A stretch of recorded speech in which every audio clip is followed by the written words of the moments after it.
ಯಾಕೆ ನಿಮ್ಮ ಮನದಾಳದ ಮಾತನ್ನ ನನ್ನೆದುರುಗಡೆ ಹೇಳಬಾರ್ದಾ? ಸತಿಪತಿಗಳಿಬ್ಬರು ಬಾಳಿನೆರಡು ಗಾಲಿ. ಈ ಮನಸ್ಸಿನಲ್ಲಿ ಮೂಡಿದ ಸಂಶಯ ನಿನ್ನೆದುರು ಹೇಳದೆ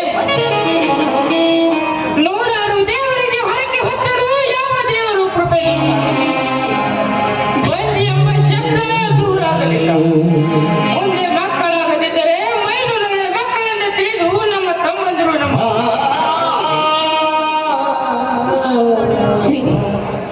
ಯಾಕ್ರಿ ಇಂಥ ಪ್ರಶ್ನೆ ನಿಮ್ಮ ಮನದಲ್ಲಿ ಮೂಡಿದೆ?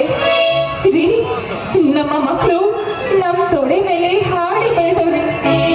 ನಾನು ಅವ್ರಿಗೆ ತುತ್ತಿಟ್ಟು ಮುತ್ತಿಟ್ಟು ಹಾಲುಣಿಸಿ ಲಾಲನೆ ಪಾಲನೆ ಮಾಡಿ ದೊಡ್ಡವಳನ್ನಾಗಿ ಮಾಡಿದ್ದೇನ್ರಿ.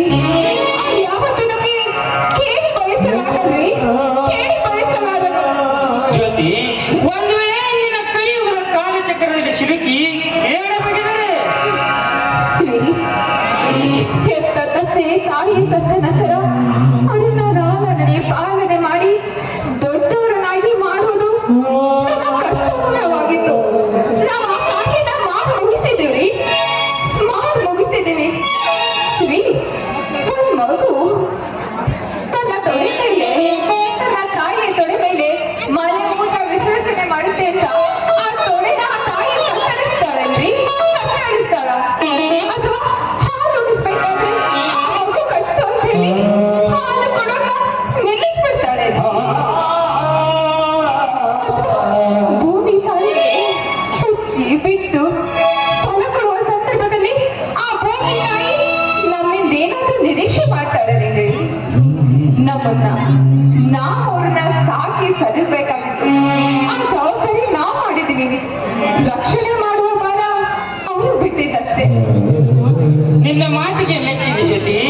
ಇಂದಿನ ಕಲಿಯುಗದಲ್ಲಿ ಆಸ್ತಿಗಾಗಿ ತಂದೆ ತಾಯಿಗಳು ಅಣ್ಣ ತಮ್ಮರು ತಂಗಿಯರನ್ನು ಬಡದಾಡಿ ಓಟ ಮೆಟ್ಟಿಲು ಹತ್ತುವ ತಂತ್ರಜ್ಞಾನ ಯುಗದಲ್ಲಿ ಅಣ್ಣನ ಹೆಂಡತಿಯಾಗಿ ಬಂದು ಮೈಸೂರಿನ ಮಕ್ಕಳಂತೆ ಕಾಣುವುದನ್ನು ಹೇಳಿ ಈ ಸಮಾಜಕ್ಕೆ ಮಾದರಿಯಾಗಲಿ. ಜ್ಯೋತಿ, ಮೈದೂರರ ಮೇಲೆ ಇಟ್ಟಿರುವ ಮಮತೆಯ ಮೋಹವನ್ನು ಪರೀಕ್ಷೆ ಮಾಡಬಹುದು. ಅಂತರಂಗದಲ್ಲಿ ಅಡಗಿದ ಭಾವನೆ ತೆಗೆದಿದೆ. ಅದು ನಿನ್ನ ಮನಸ್ಸು ನೋಯಿಸಬೇಕಲ್ಲ. ವಿದ್ಯಾವಂತರು ವಿಚಾರಶೀಲರಾದ ನನ್ನ ತಮ್ಮಂದರು ನಮಗೆ ಯಾವ ಹೇಳಬೇಕಿಲ್ಲ. ನೋಡಿ, ಕರುಳು ಬಣ್ಣಿನ ಕತ್ತರಿಸಿ ಹಾಕಿ ಅಣ್ಣ ಅತ್ತಿಗೆ ದೂರು ಮಾಡುವಂತಹ ಕೆಟ್ಟ ಆಲೋಚನೆ ಅವ್ರು ಯಾವತ್ತೂ ಮಾಡೋದಿಲ್ಲ. ನೀವೇ ಕೆಟ್ಟ ಆಲೋಚನೆ ಮಾಡಿ ಏನೋ ಚೇಷ್ಟೆ ಮಾಡ್ತಾ ಇದ್ದೀರಾ. ಸರಿ ಸರಿ, ಊಟ ಮಾಡಿರಂತೆ, ಬನ್ನಿ, ಆ ನಂತರ ಹೊಲಕ್ಕೆ ಹೋಗಿರಂತೆ. ಏನ್ರಿ ದುಂಡು ಮುಖದ ಕೆಂದುತಿ ಒಂದು ಸಿಹಿ ಮತ್ತು ನೀಡಬಾರದೆ. ಛೀ, ಯಾವಾಗಲೂ ನಿಮ್ಮ ಹುಡುಗಾಟನೆ. ಈ ಹುಡುಗಾಟ ನಿಲ್ಲಿಸಿ.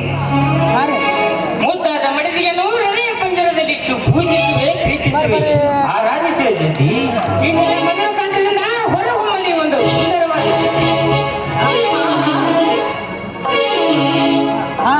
ನನ್ನಲವೇ ನೀ ಬಾರೆ, ನನಗಲೇ ಬಳಿ ಬಾರೆ,